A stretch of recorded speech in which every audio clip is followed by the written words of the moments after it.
So magandang araw kabola. Sa video na ito, pag-uusapan natin ang naging statement po ni Coach Yeng Guiao patungkol nga po dito kay Justin Brownlee. And then a rumor kabola na maganda pong pag-uusapan patungkol naman dito kay Calvin Abueva. So hindi pa nakasubscribe, pakipindot naman po yung subscription button. So saan nyo po gustong simulan kabola? Siguro simulan po natin dito nga po sa comments po kabola ng mga fans po ng PBA in one of our most recent po na video.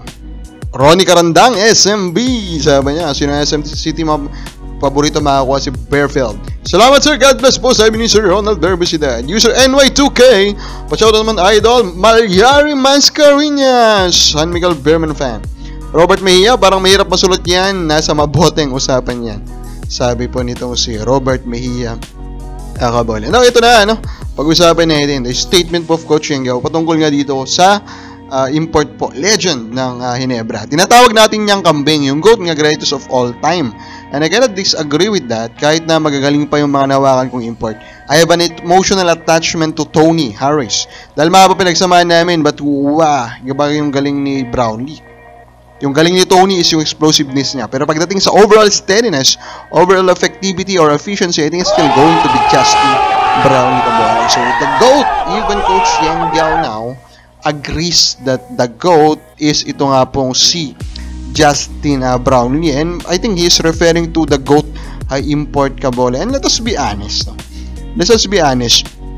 If you really combine everything, yung success niya po dito po sa PBA, although of course hindi niya na-manage, hindi na Grand Slam po yung Ginebra, nakasama siya doon kabola.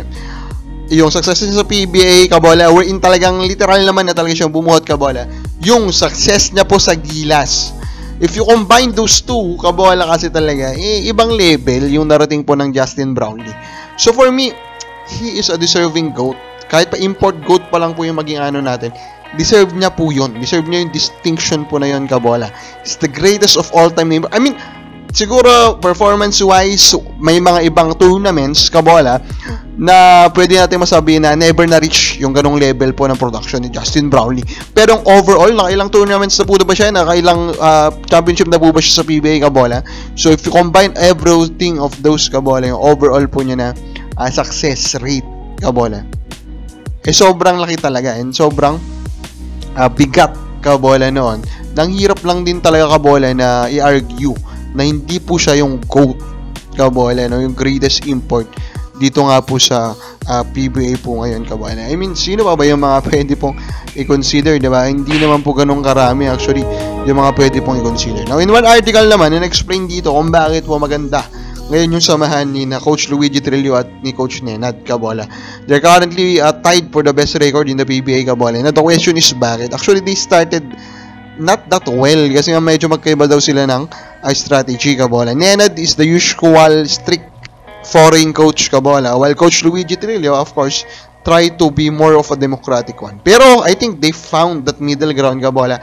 And now that they have found the middle ground, they can now combine kabola their best traits kabola, and now they are really pushing Meralco into winning a lot of games. Kaya naman talagang they are currently one of the most successful and consistent po in the past few tournaments dito sa PBA. Now there's a rumor kabola, posted kasi nga po itong si Calvin Abueva, he posted something kabola na lahat daw basically po ng bagay pwede pong magbago, pwedeng kung nasaan ka ngayon mag-iiba din yan. So parang pinuhinta kasi dyan kabola, parang change of team kabola. And of course long rumored naman si Calvin Abueva na pwede siyang matrade kabola. And that could be what is he implying in this post. Kaya naman talagang yun po yung natutukan dito. Of course, mga fans po ng Magnolia, napaisip sila, mangyayari na ba yung Arvin Tolentino to Magnolia trade kabola? Kasi kita naman natin, ganda ng performance kasi yung Arvin Tolentino kabola.